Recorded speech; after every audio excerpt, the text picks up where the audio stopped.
Hello student, कैसे हैं आप सभी लोग।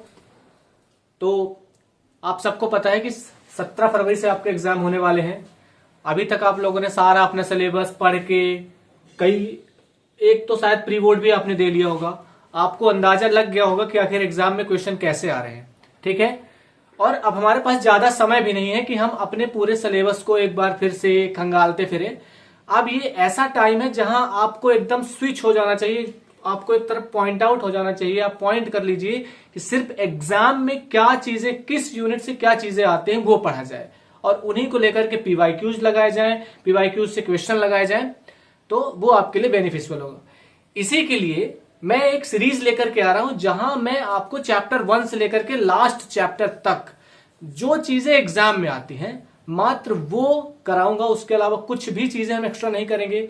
जो चीजें एग्जाम में आती हैं, मैंने कम से कम 8-10 साल के पीवाईक्यूज उठाए हैं, उनको देखा है, उनको एनालिसिस किया है, तब जाके मैंने ये चीजें बनाई हैं कि आखिर एग्जाम कहां से पूछा जाता है। आपके पास अब बिल्कुल टाइम नहीं है, खासकर वो बच्चे जो बच्चे ये देख के चलते हैं कि हाँ लास्ट टाइम में हमें वो कंटेंट मिल जाए जिसको अगर मैं एग्जाम में लेकर के जाऊं तो मुझे एग्जाम में अच्छे नंबर मिल जाए, 60 प्लस नंबर मिल जाए, तो आप बहुत अच्छी जगह पर हैं। आपको एकदम पूरी तरह से एग्जाम ओरिएंटेड ही कंटेंट यहां पर मिलने वाला है। तो हम क्या करेंगे कि चैप्टर 1 से लेकर के चैप्टर कितने आपके साथ 14 चैप्टर हैं, 14 चैप्टर तक एक एक दिन, दो दिन, जो चैप्टर बड़े बड़े हैं उनमें हम क्या करेंगे, ट्राई करेंगे कि 2 दिन उनमें क्लासेस लें, 3 दिन क्लासेस लें, ताकि आपको वो चीजें कंफर्म हो जाए। ठीक, तो मैं आज चैप्टर 1 से स्टार्ट कर रहा हूं। चैप्टर 1 में जो भी चीजें आज तक के एग्जाम में पूछी गई है या पूछी जाती हैं, जो इंपॉर्टेंट है, वो आपको पूरा यहां मिलेगा। इस वीडियो के अलावा आपको सिर्फ और सिर्फ प्रैक्टिस की जरूरत पड़ेगी। इसके अलावा आपको कुछ भी कहीं कुछ देखने की जरूरत नहीं पड़ेगी। ठीक है, तो चलो स्टार्ट करते हैं। आपको यहां पे दिख रही होगी 4 चीजें मैंने लिखी हैं, सिर्फ 4 चीजें।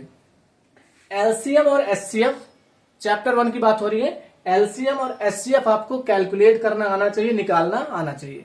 ये क्या होगा, एमसीक्यू में 1-2 आ जाएंगे या फिर 2 मार्क्स के क्वेश्चन में भी आपको एलसीएम और एचसीएफ देखने को मिल सकता है। दूसरे टाइप का क्वेश्चन ये वाला रहेगा, आपने ये वाला फॉर्मूला पढ़ा होगा कि जब एलसी 2 नंबर होते हैं, अगर उनका मैं एलसीएम और एचसीएफ निकाल के मल्टीप्लाई करूं और चाहे उन दोनों नंबर्स को मल्टीप्लाई कर दूं, उनका आंसर सेम आना चाहिए, आता ही है। ठीक है, तो उनको भी आपको निकालना है और उनको चेक करना है। ठीक है, एक तरह के ये क्वेश्चन आपके एग्जाम में आ रहा है, आप पीवाईक्यूज उठा के देख सकते हैं।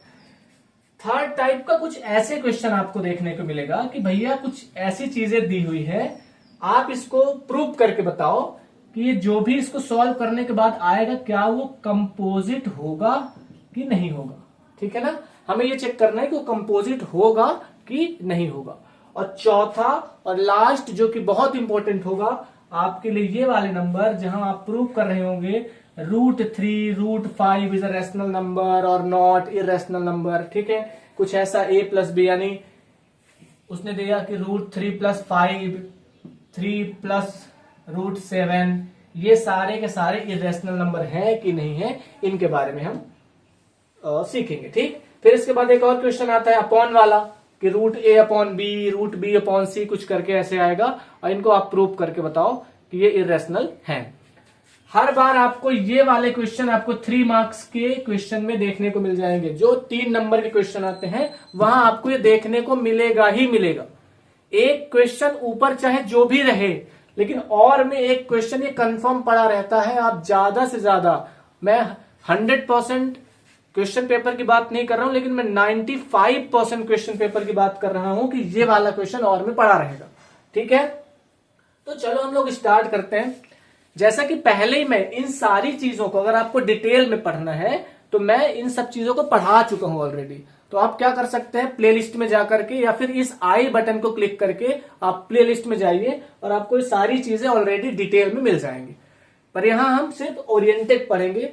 आज जब तक ये पूरा चैप्टर खत्म नहीं हो जाता तब तक हमारी क्लास चलेगी और इसके बाद हम इसको खत्म कर लेंगे ताकि हम अगले दिन नेक्स्ट चैप्टर में जाएं। ठीक है, तो चलिए पहले मैं बात करता हूं एलसीएम और एचसीएफ से किस किस तरीके के क्वेश्चन आ रहे हैं।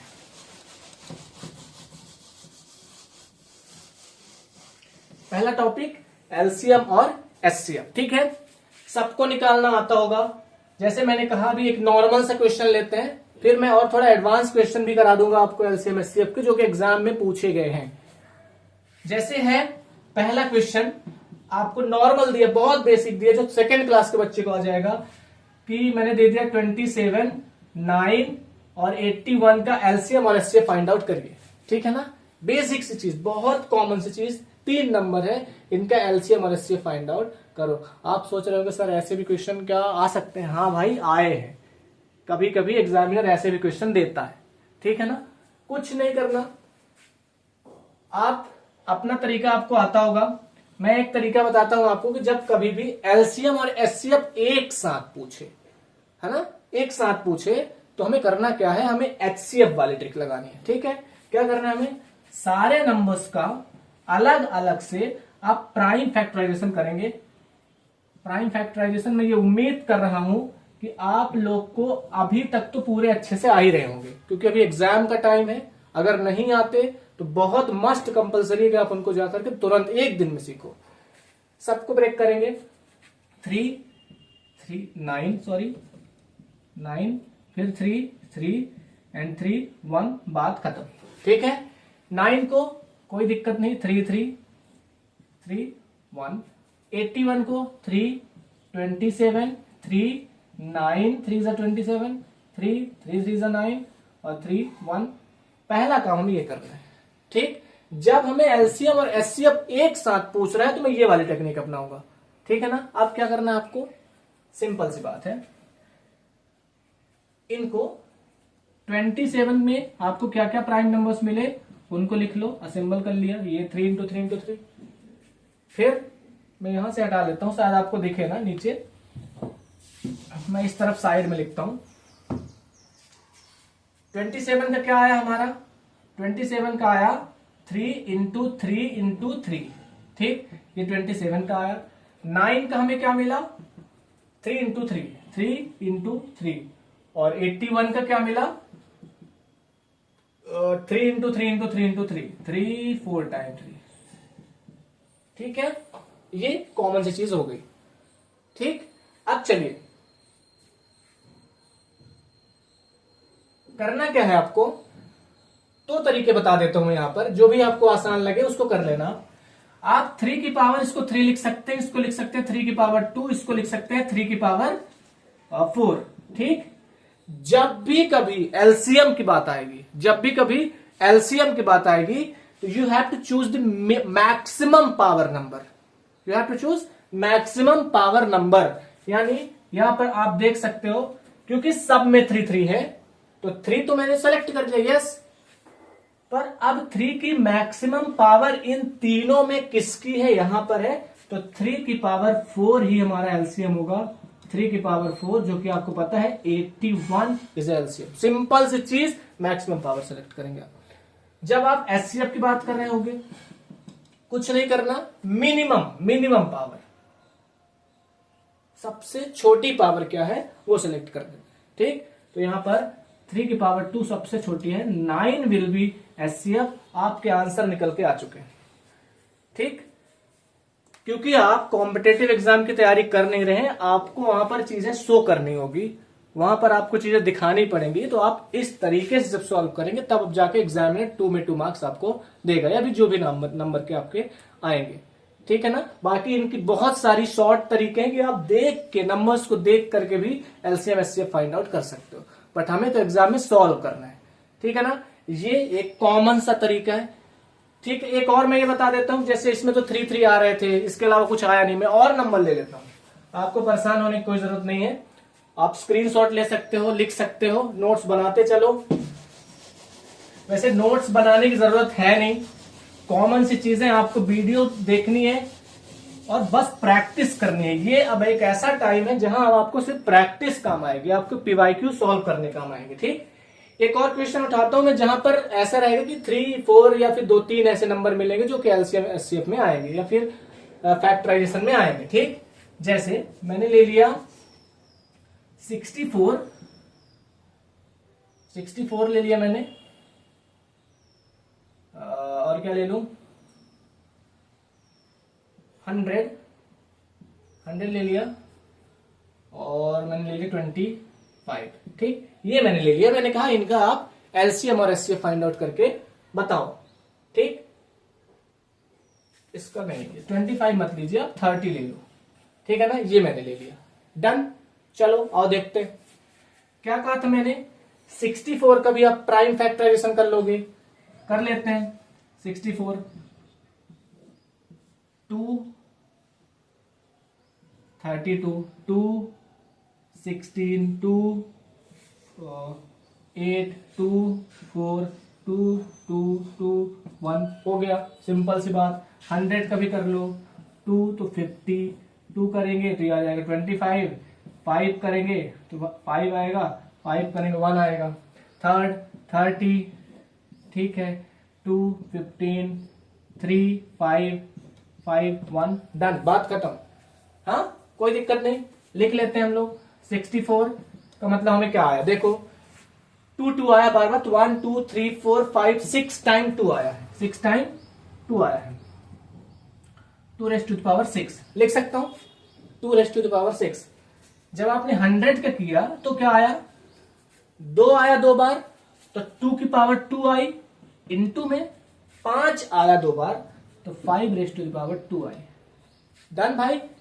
अब जब आप 30 में जाएंगे आपको मिला होगा, देखो 2 3 और 5 सब अलग हैं, तो 2 इंटू 3 इंटू 5, ठीक।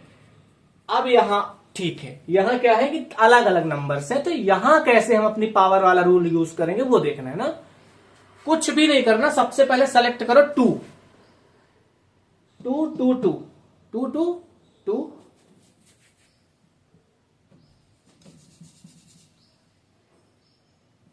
हाँ 2। अब क्या करो, आप तीनों में है तो आप क्या करिए, देख लीजिए मैक्सिमम पावर क्या है, तो 2 raise to the power 6 is a maximum power, तो ले लो। एलसीएम के लिए हम जा रहे हैं तो 2 रेज़ टू द पावर 6 जाएंगे, इनटू लगा लो। अब 5 में आओ, 5 में देखो 5 की मैक्सिमम पावर कितनी है, 2 है, तो 5 की मैक्सिमम पावर 2 ले लो, इनटू कर लो, ठीक है। फिर क्या है, 3 देखो, 3 है नहीं लेकिन इसमें है, तो जो 3 बचा वो ले लो, मल्टीप्लाई कर दो। 2 रेज़ टू द पावर 6 कितना होगा, 64 इंटू 25 इंटू 3, जो भी आएगा that will be your LCM, simple सी बात है, ठीक। जो भी नंबर है दिस इज योर एलसीएम।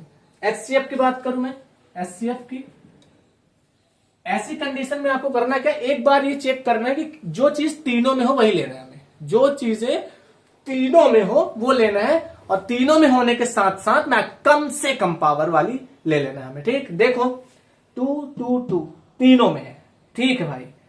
अब चेक करो कि मैक्स मिनिमम पावर किसमें है, तो 2 1 2 यानी सिर्फ 2, ठीक। फिर देखो क्या 3 सब में है, सिर्फ इसमें है, 3 नहीं होगा। क्या इसमें 5 की बात करूं, 5 इसमें है, 5 इसमें, तो 5 इसमें नहीं है, so that is only the number that will be your HCF, ठीक है। ये आपका SCF होगा। सिंपल सी कॉमन सी चीजें हैं, एक बहुत बेसिक सी चीज है जो आपको समझ में आ गई होगी, ठीक है। नहीं समझ आती बार बार देखो इसी चीज को, लॉन्ग डिटेल वीडियोस देखनी है, मैंने आपको पहले बताया प्लेलिस्ट में पूरा डिटेल से पढ़ा करके मैंने इन चीजों को रखा है, आप जा करके देख सकते हैं, ठीक है। अब इनको हटाते हैं। एक और टाइप का क्वेश्चन आता है एलसीएम और एचसीएफ से, फिर हम लोग सेकेंड तरफ स्विच हो जाए। दूसरे टाइप का क्वेश्चन कुछ ऐसे देगा आपको कि मान लो m इक्वल टू एक नंबर दे दिया उसने, x raise to the power 7, y raise to the power 8 और z, ठीक, कुछ ऐसा देगा, ठीक। और एक दे दिया n दे दिया उसने कि x raise to the power 3, y raise to the power 9 और z 2, ऐसे नंबर दिए हैं। और उसने कहा LCM of m and n, m और n का एलसीएम फाइंड आउट करिए, ठीक है। This is the task, so we have to do, कुछ भी नहीं करना, डायरेक्ट यहां पर आपको तो मैं कहूंगा प्राइम फैक्टराइजेशन भी मत करो, आप क्या करो वही मैक्सिमम और मिनिमम पावर वाला फंडा यूज कर लो बस, ठीक है ना। देखो x की बात करते हैं, दोनों में है, बिल्कुल है दोनों में, देख लो एलसीएम की बात हो रही है, एलसीएम की बात हो रही है, मैक्सिमम पावर कितना, तो x raise to the power 7, ठीक है, इनटू। अब y में जाओ, देख लो दोनों में है, बिल्कुल है, मैक्सिमम पावर y 9, तो y 9 और z दोनों में है Z2 यानी X7 Y9 Z2 will be your LCM, will be your LCM। ठीक है। नेक्स्ट HCF की बात करूं, HCF पे एक चीज ध्यान रखना है कि दोनों में होना कंपलसरी है, नहीं होगा तो हम सेलेक्ट ही नहीं करेंगे। ठीक, X7 X3 यानी X तो दोनों में है ना, बस इतना ही देखना है। अब मिनिमम पावर 3 है, X3। Y देखो दोनों में है कि नहीं है, बिल्कुल है, तो Y8 Z दोनों में है, हाँ है, तो Z की minimum power Z, that will be your HCF। एक ऐसा भी क्वेश्चन आपको देखने को मिलेगा एग्जाम में, और मैं बता दूं इससे ज्यादा LCM और HCF में डायरेक्ट वाले क्वेश्चन नहीं मिलेंगे। ठीक है, एक ऐसा मिलेगा आपको बाद में कि सॉल्व करने वाले, कि एक आदमी जाता है, एक राउंड को 4 लोग मिलकर सर्कल लगाते हैं, ग्राउंड को 5:10 में तीनों चालू करते हैं, इतनी स्पीड रहती है, तो बाद में वो कितने टाइम बाद दोबारा मिलेंगे। ये चीज मैं बाद में एक स्पेशल मतलब एक लेक्चर ही बना दूंगा अलग से 5-10 मिनट का, उसमें एक ही क्वेश्चन को मैं उस तरीके के क्वेश्चन बता दूंगा आपको। ठीक है, अगर LCM HCF आपको क्लियर हो गया होगा तो हम आगे बढ़े दूसरे टाइप का क्वेश्चन, जो LCM और HCF के अलावा अब हमारा क्या आता है, सेकेंड आता है हमारा। आप लोग सोच रहे होंगे कि ये अचानक से मार्कर तो रेड कलर का चल रहा था, अचानक से ब्लू पर्पल कलर कैसे हो गया, क्योंकि मेरे पास इंक नहीं थी तो मैंने रेड कलर के मार्कर में ब्लू कलर की इंक डाल दी, तो मिक्सअप होकर के ऐसा कलर हो गया। ठीक है ना, सो जादू नहीं हो रहा है इधर कुछ भी। ठीक है, अब अगला क्वेश्चन है कि HCF into LCM equals to जो भी आपका number, suppose that is A and B, सो ये होता है कि नहीं, प्रूव करके बताओ ये जी। हाँ, वो आपसे क्वेश्चन कैसे करेंगे, मैं आपको क्वेश्चन लिख दो, आप बोलोगे भैया आप बता नहीं रहे क्वेश्चन आते कैसे एग्जाम, ऐसे बोलेगा। नॉर्मल से क्वेश्चन लेता हूं, क्वेश्चन मेरा ऐसा है कि find LCM and HCF of 20 and 8. Okay, 20 and 8. Also verify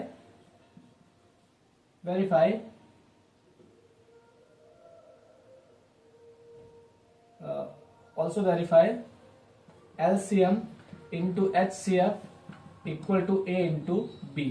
ठीक, LCM into HCF equal to A into B को वेरीफाई करके बताइए आप। ठीक, ये क्वेश्चन ऐसे रहेगा, कुछ भी नहीं करना। चलो पहले हम क्या करेंगे, नंबर है हमारे क्या 20 और 8। ठीक, फैक्टराइजेशन 20 2 10 2 5 2 5 1 खत्म, 8 2 4 2 2 2 1 बात खत्म। 20 का मतलब क्या हुआ भाई साहब, 2 रेस्ट टू द पावर 2 और 5 1, 2 raise to the power 2 into 5 raise to the power 1। 8 का क्या हुआ भाई साहब, 2 भैया power 3। We have to find LCM। कुछ नहीं करना, क्या करोगे, दोनों में है मैक्सिमम पावर 3, तो 2 raise to the power 3 into 5 है, दोनों में नहीं है चलेगा, एलसीएम के लिए चलेगा, 5 है तो 5 क्या हो गया, 8 5 40 होता है। This is your LCM, this is your LCM. HCF की बात करूं, यहां लगा देता हूं HCF।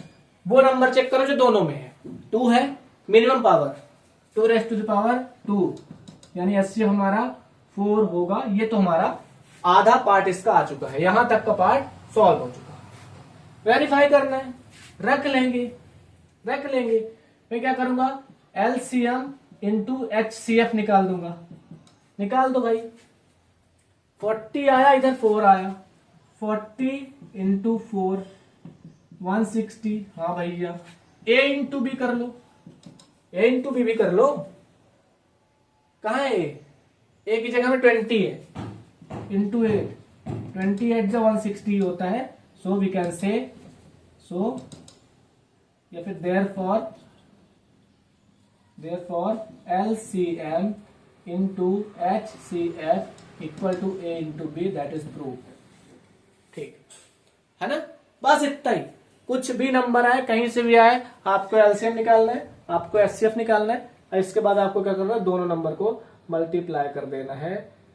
यहां पर एक नोट डाल के रखना, this is applicable only for 2 numbers. ठीक, जब 2 नंबर का एलसीएम और एचसीएफ पूछेगा और जब आपके दो उन्हीं का मल्टीप्लीकेशन पूछ रहा है या फिर वेरीफाई करने को पूछ रहा है तभी ये एप्लीकेबल है, अदरवाइज ये एप्लीकेबल नहीं होगा। 3 नंबर के लिए एप्लीकेबल नहीं है, 3 नंबर के लिए आपके क्वेश्चन भी नहीं आएंगे। डन, ये समझ में आया? ठीक है, 2 टाइप हमने कर लिया। तीसरी टाइप,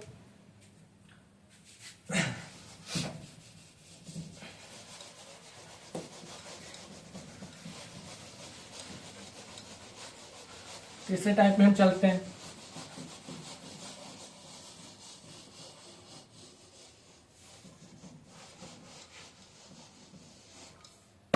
तीसरे टाइप में हम चलते हैं। अब तीसरा टाइप मैंने क्या लिखा था, एक सरल सा क्वेश्चन तीसरा टाइप था। उसने दिया 7 इंटू 8 इंटू 9 इंटू 5, ठीक, प्लस 7, ऐसा एक नंबर उनने दे दिया और उनने बोला इज इट कंपोजिट और नॉट, कंपोजिट और नॉट, कंपोजिट है कि नहीं। ठीक है ना, हमें बताना है कि कंपोजिट नंबर है कि नहीं है। सिंपल सी बात, सॉल्व करें। ऐसे क्वेश्चन में आपको करना कुछ नहीं है, आपको क्या करना है, आपको यहां देखने को एक चीज ये मिलेगी कि प्लस या माइनस साइन जरूरी रहेगा, जरूर ही रहेगा, कुछ भी हो जाए प्लस या माइनस साइन रहेगा। अब आपको कंपोजिट नंबर आपको पता है, जैसे 3 एक कंपोजिट नंबर है, ठीक है, 3 एक कंपोजिट नंबर है। ये कंपोजिट नंबर क्यों है, क्योंकि 3 को अगर मैं फैक्टराइज करूं तो या तो 3 आएगा या तो 1 आएगा, इसके अलावा कुछ नहीं आने वाला। ठीक है, यानी अगर मुझे भी इसको सॉल्व करने के बाद 1 और एक नंबर कुछ मिले, उसके अलावा और कुछ ना मिले, सिर्फ एक नंबर मिले जो कि कंपोजिट हो अपने आप में, ठीक, और एक ऐसा नंबर मिले और एक 1 मिले, इसके अलावा अगर कुछ भी नहीं मिलता तो मैं बोल दूंगा कि भाई ये वाला प्राइम नंबर है, ये कंपोजिट नंबर नहीं है। पर अगर इनके अलावा सेल्फ एंड 1 के अलावा कुछ भी मिला so this is a composite number. बस इतना ही करना है, 2 मार्क आपके पक्के, कुछ मत करो, क्योंकि आपको पता है यहां पे +7 है। ये सारे नंबर मल्टीप्लीकेशन में आप 7 कॉमन कर सकते हो कि नहीं कर सकते? कर सकते हैं भैया, 7 कॉमन कर लो। अंदर क्या बचेगा, 8 इंटू 9 इंटू 5, इधर बचेगा प्लस का 1, आगे जाओगे 7 इंटू 8 9 जार 72, 72 5 जार कर लो, 5 2 जार 10, कैरी 1, 5 7 जार 35 और 36, 360 और 1 ऐड होगा तो 361। मुझे बताओ आप लोग, क्या मैं इसको 7 इंटू 361 इंटू 1 नहीं लिख सकता? बोलोगे हाँ लिख सकते हो भैया, लिख सकता हूं। ये वाला तो प्राइम नंबर है, सबको पता है, ये वाला भी प्राइम नंबर है, लेकिन देखो 2 के अलावा तीसरा एक मल्टीप्लीकेशन में आ रहा है। मुझे नहीं पता कि ये प्राइम है कि कंपोजिट है, मुझे नहीं पता, पर 3 नंबर एक साथ मल्टीप्लीकेशन में आ रहे हैं, 3 नंबर एक साथ फैक्टर में आ रहे हैं। That's why this is 100% clear, this is not a prime number. So prime नहीं है तो क्या होगा रे, क्या होगा? अगर कोई नंबर प्राइम नहीं है भैया, प्राइम नहीं है तो कंपोजिट होगा ना। तो मैं लिखूंगा यहां पर as there is more than 2 factors, ठीक, more than 2 factors, therefore this is a composite number। जो भी नंबर ये होगा, जो भी आएगा, जो भी होगा वो कंपोजिट नंबर होगा। इतना करने में अगर आपको 2 नंबर मिल रहे हैं तो क्या समस्या है? बताओ भाई, क्या समस्या है किसी को? है ना, बस इतना ही आपको करना है, कुछ भी घुमा ले। आपको देखने को मिलेगा कुछ ना कुछ, आपको यहां या तो प्लस लगा रहेगा या तो माइनस लगा रहेगा, इतना याद रखना। आपको कॉमन करना है। कॉमन कैसे लेना मैंने दिखा दिया। प्लस या माइनस के बाद वाले नंबर्स आपस में कॉमन किए जा सकते हैं, इनको मैं टर्म बोलता हूं। जब आप अलजेब्रा पढ़ाऊंगा मैं आपको, तो जो नंबर आपस में मल्टीप्लीकेशन में होते हैं एक टर्म में आते हैं, और प्लस और माइनस के बाद एक टर्म डिस्ट्रीब्यूट हो जाता है, ठीक है ना। तो ये ऐसे आप कॉमन करेंगे और सिंपली मल्टीप्लीकेशन करते मत बैठना। मल्टीप्लीकेशन हमें करना ही नहीं है, हमें फैक्टर दिखाने, और then you have to do this. Okay, any problem? किसी कोई समस्या हो आप कमेंट करके बताना, मैं उस पर और अच्छे तरीके से आपसे सॉल्व कर लूंगा। क्यों? मैं पर्सनली हर बच्चे का कमेंट देखता हूं। मैं खुद, जिसका भी इस वीडियोस में कमेंट आते हैं, आपको कोई भी डाउट हो आप मुझे बताएंगे, मैं तुरंत उसको सॉल्व करके आपको बता दूंगा, ठीक है ना। तो आप इस चीज के लिए सतर्क रहिए। बढ़िया मस्त पढ़ो, एंजॉय करो और पेपर में अच्छा परफॉर्म करोगे। चलो, 3 टाइप के मैंने क्वेश्चन आपको करा दिए, ठीक है। एक कराता हूं जो 3 मार्क्स में 95% चांसेस है कि आता ही है, वो कराता हूं मैं आपको, ठीक है ना। ऑलरेडी मैं अभी बता रहा हूं, मैं ऑलरेडी करा चुका हूं, तो मैं अभी जो कराऊंगा एक एक क्वेश्चन कराऊंगा आपको, फिर बाकी आपको समझ थोड़ा अगर ना आए आप प्लेलिस्ट में जाएंगे, ठीक है ना, वहां पर क्लास 10th वाले में जाएंगे, आपको देखने को मिल जाएगा कि प्राइम नंबर वाले जो क्वेश्चन है या फिर इरेशनल नंबर वाले जो क्वेश्चन है, सॉरी, वो आपको वहां देखने को मिल जाएंगे इन डिटेल। एक एक चीजें मैंने उसमें बताई है, ठीक है ना। अब हम बात करते हैं 4th नंबर जो मैंने चौथे टाइप में रखा था। क्या था वो चौथा टाइप भाई? चौथा टाइप ये था कि √3, √7, √5, √2, पहले तो सिंगल सिंगल वाले प्रूव करो इरेशनल है कि नहीं है। सिर्फ आपको ये पढ़ना है, ठीक। एक टाइप ये वाले इरेशनल है कि नहीं है, आपको ये पढ़ना है सबसे पहले। दूसरे में आपको क्या करना है भाई साहब?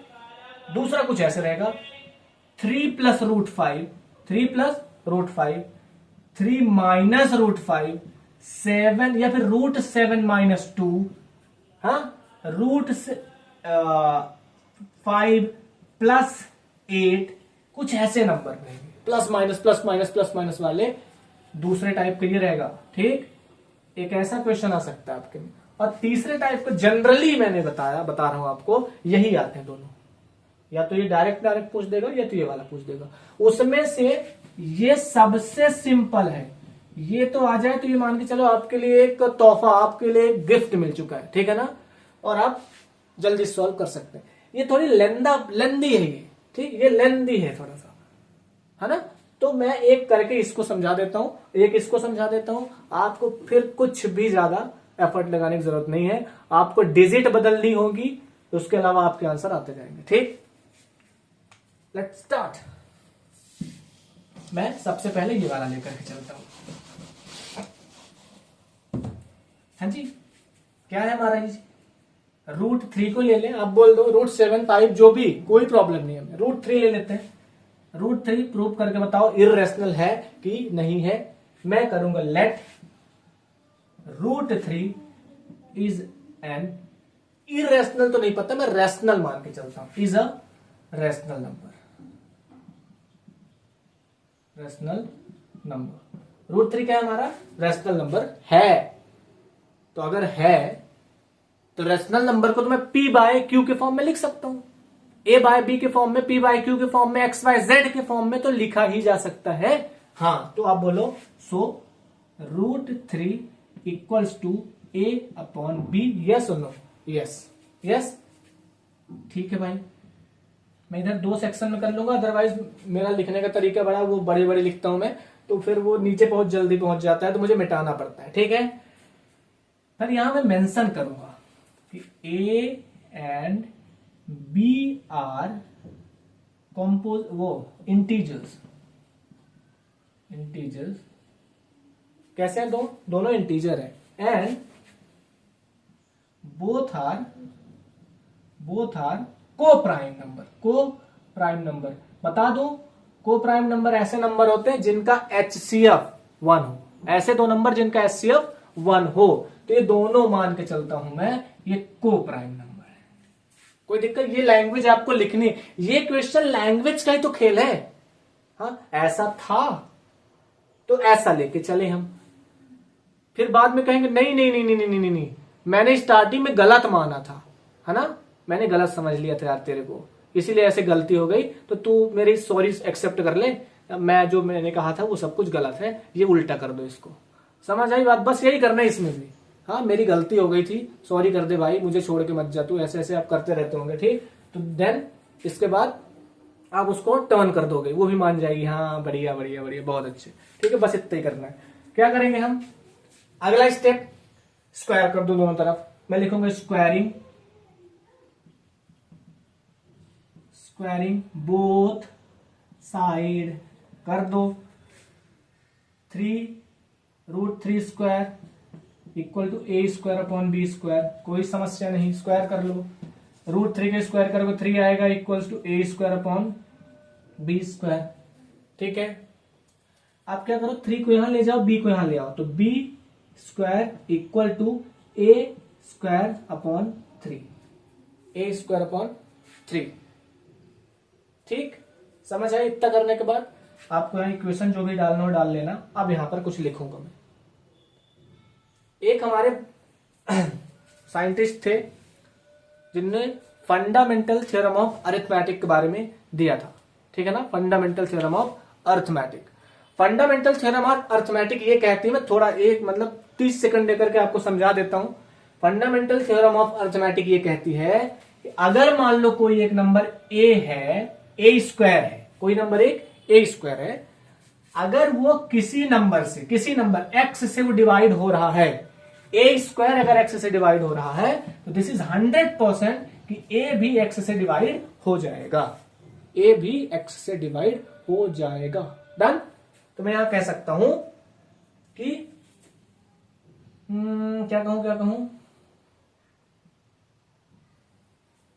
सही तो जा रहा हूं ना? हाँ, लिखूंगा as A square is divisible by 3, so a is also divisible by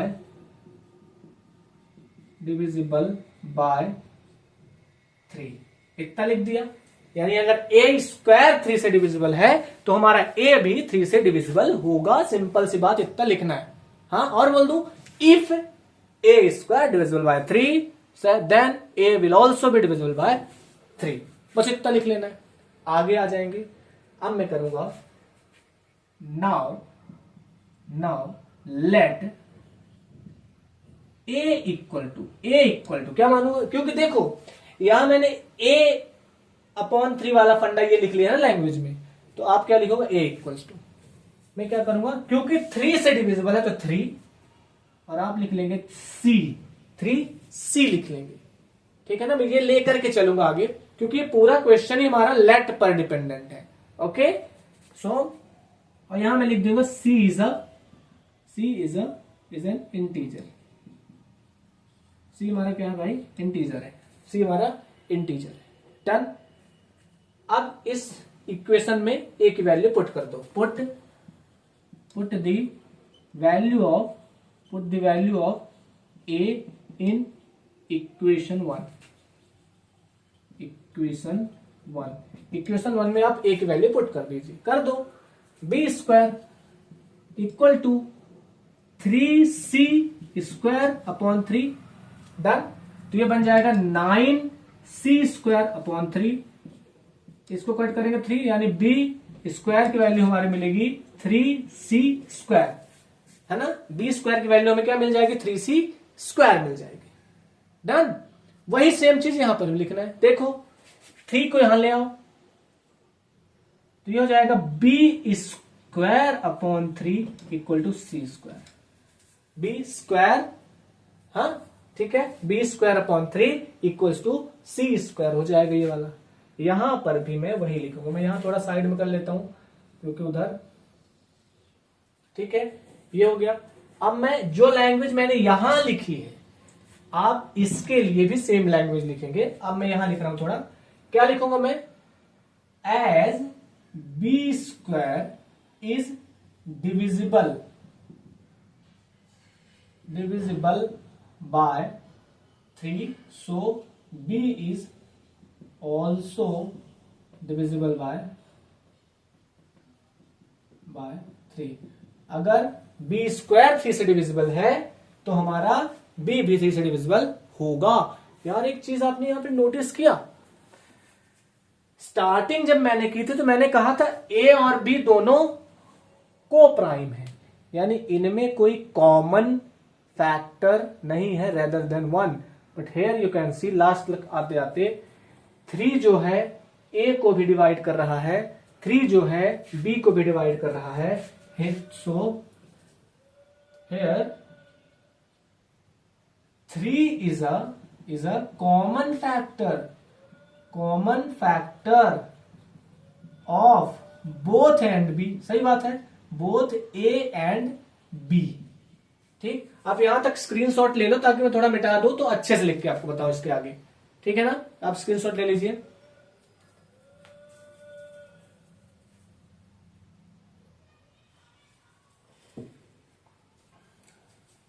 हो गया, चलो इसको यहां हटा देता हूं, यहां से आगे का।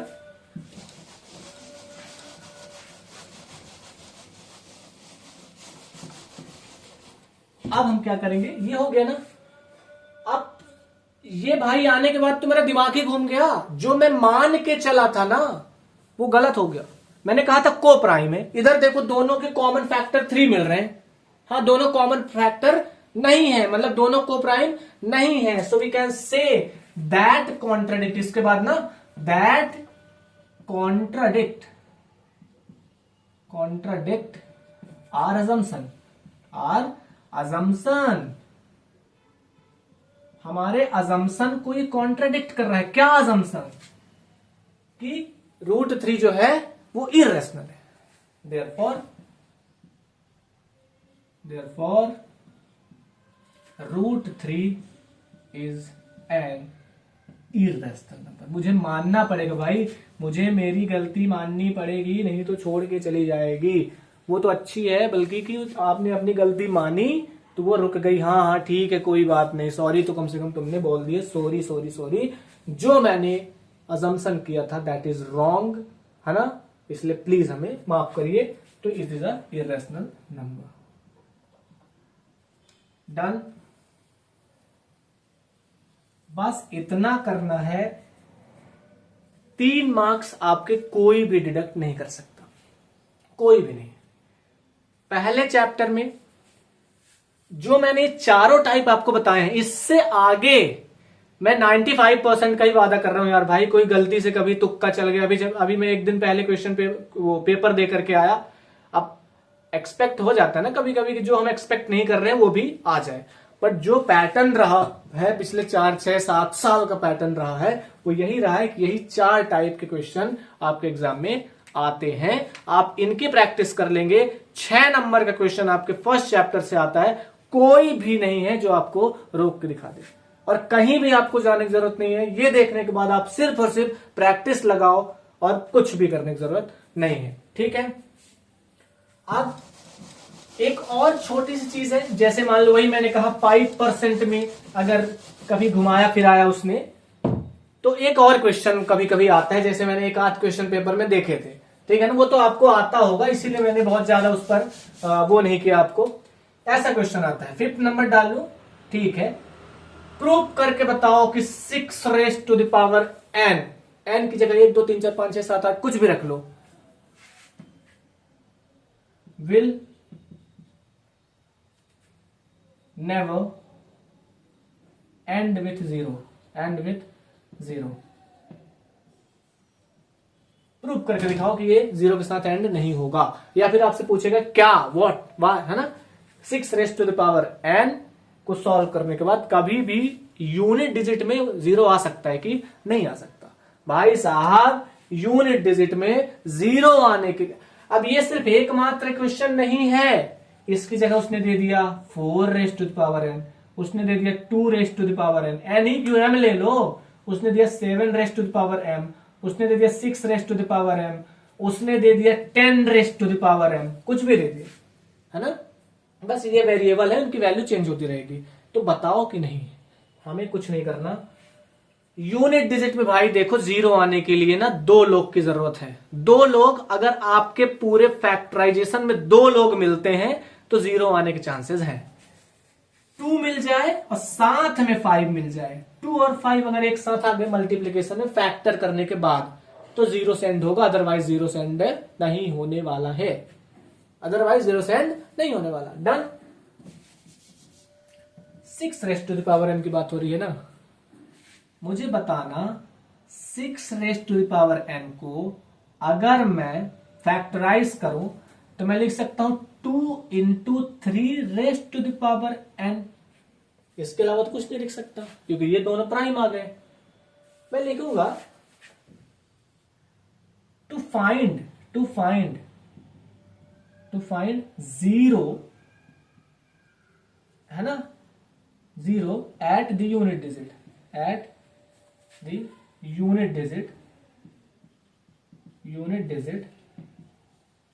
it is important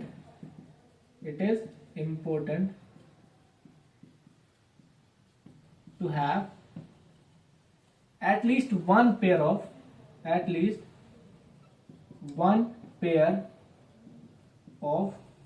2 × 5. There is no any pair of 2 and 5, कोई 2 और 5 का पेयर नहीं दिख रहा है। therefore 6m will never end with 0, ये जीरो के साथ कभी भी एंड नहीं हो सकता है। बस ये ठीक है। तो चलिए, आज चैप्टर 1 हमने खत्म कर लिया, ठीक है ना। अब हम इसी तरह से चैप्टर 2, चैप्टर 3 एक 2 लेक्चर लेकर के आएंगे। जहां जरूरत पड़ेगी 2 लेक्चर की, वहां 2 लेक्चर लेकर के आएंगे। जहां 3 की, हमें 3 भी लेकर के आना पड़ेगा। जैसे जैसे हम आगे बढ़ते जाएंगे, वहां हमारे चैप्टर बड़े होंगे, वहां से क्वेश्चन आने के जो नंबर्स होते हैं वो बड़े होते हैं। तो जब ज्यादा नंबर क्वेश्चन आते हैं ना, तो वैरायटी ऑफ क्वेश्चन भी आपके बढ़ जाते हैं, ठीक है ना। तो यहीं तक आज इस चैप्टर को हमने खत्म किया। आप प्रैक्टिस कीजिए, लगाइए, और अगर आपको ये अच्छा लगा हो, सब कुछ मजा आया हो, ठीक, तो उसके लिए आप चैनल को सब्सक्राइब कर सकते हैं, आप लाइक कर सकते हैं, और अपने दोस्तों के साथ शेयर कर सकते हैं, ताकि सारे लोग को ये फायदा मिल सके। एग्जाम टाइम में ना सेल्फिश नहीं होना है, ठीक। जहां से अगर आपको कुछ अच्छा मिल रहा है, वहां आपको अपने दोस्तों को भी बता देना, भाई यहाँ ऐसा कुछ मिल रहा है, तू भी चल, तू भी देख। तो आप सब्सक्राइब करें, लाइक कर देना, बढ़िया। और हम चैप्टर 2 के साथ फिर मिलते हैं। Bye bye.